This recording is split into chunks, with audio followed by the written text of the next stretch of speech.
చంద్రబాబు నాయుడు గారు వ్యవసాయం దండగా అన్నారు. అసలు ఆ స్టేట్మెంట్ రాజశేఖర రెడ్డి టైం నుంచి జగన్మోహన్ రెడ్డి టైం దాకా రన్ అవుతుంది. చంద్రబాబు నాయుడు గారు ఎక్కడన్నారు ఈ స్టేట్మెంట్? ఒక లైన్ అన్న ఉండాలా, ఒక వీడియో అని ఉండాలా, ఒక పేపర్ క్లిప్పింగ్ అని ఉండాలా, మాట్లాడినాడు పక్కన సీక్రెట్ గానే రికార్డ్ చేయాలా? ఎందుకు ఈ పిచ్చి మాటలు? ఈ పిచ్చి మాటలు ఏంటి?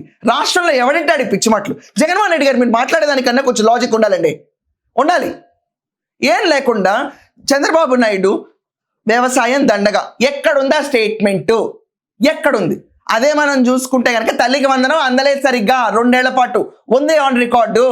అదే మనం చూసుకుంటే ఇన్సూరెన్స్ ఈ క్రాప్ అంతా జగన్మోహన్ రెడ్డి టెన్యూర్లో జరిగిందా? లేదు.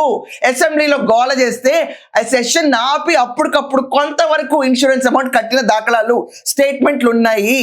అండ్ రాజధాని భూములు సెంటు పట్టాల కింద పనిచేసి రాజధాని ఎక్కడో డిసైడ్ చేయకుండా కూర్చున్న ప్రభుత్వం మీది. స్టేట్మెంట్స్ ఉన్నాయి, రికార్డ్స్ ఉన్నాయి. ఏమీ చేయలేదు కాబట్టి అలాగే ఉంది. ఆఖరికి ఈయన సిలికా క్వార్ట్స్ ఇంత దాకా వెళ్ళిపోతున్నారు. ఆఖరికి వెళ్ళి కంకర్లు కూడా ఎత్తుకుపోయిన ప్రభుత్వం హయాం మనది. దాని గురించి కూడా ఎవిడెన్స్లు ఉన్నాయి.